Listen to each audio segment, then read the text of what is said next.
देखा के तो आप हमरा के भुलाइए गई। ऐसन कोनो बात नहीं है। सुनी ऐसने बात बा। बोला। गलती का भइल हमसे छोड़ी गईला पियवा परदेसवा नु हो।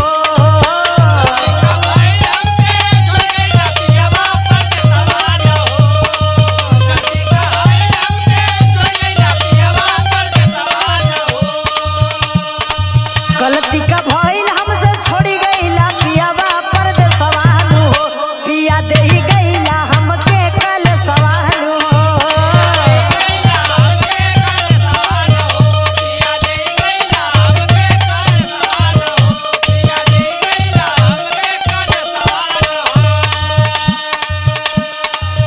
सुना हम बतावत हैं।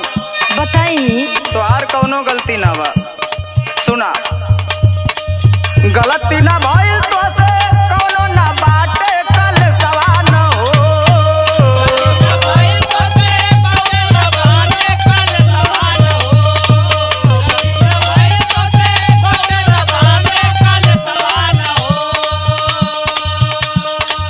गलती ना भइल तो से कौनो ना बाटे कल सवाल हो।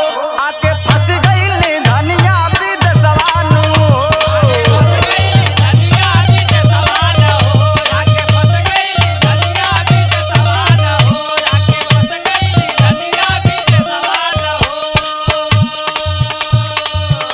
ए जी आप तो बहाना बता देनी कि हम विदेश में फंस गए हैं, लेकिन हमरो एक बात सुनी। बोला। गदरल जवानी खोजेला रातों दिन। चिंता मत कर।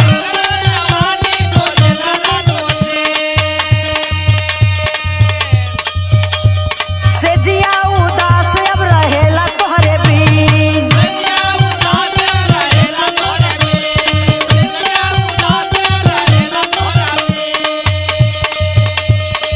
गईला विदेशवा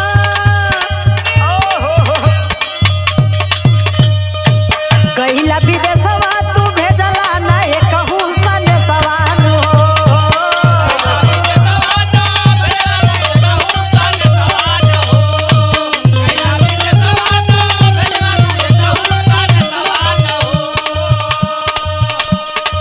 गईला विदेशवा तू भेजला ना कहू सने सवाल हो।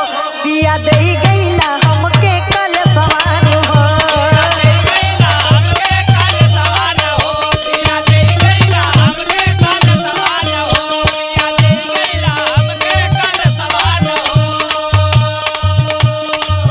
अच्छा तो इतना परेशान मत होखा। तोहार मजबूरी के हम समझत हैं, लेकिन सुना रोवा ना ऐसे रोवाई आ जाई।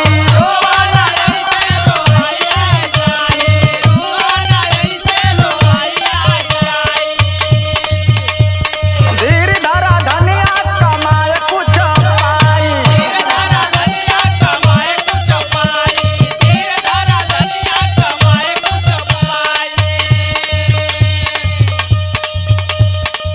ऐसे उदास नहीं होख तू चढ़ जाई नसवा न हो।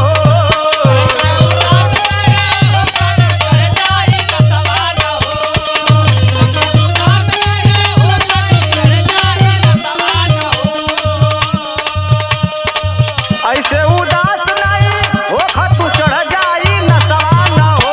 आके फंस गइल धनिया विदेशवा नु हो।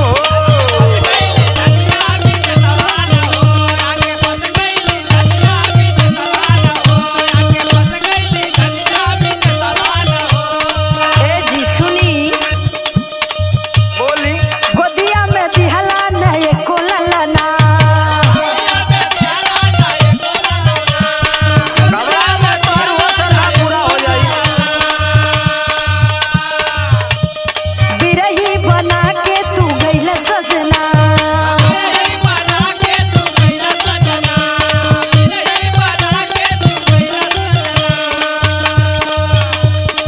रुपया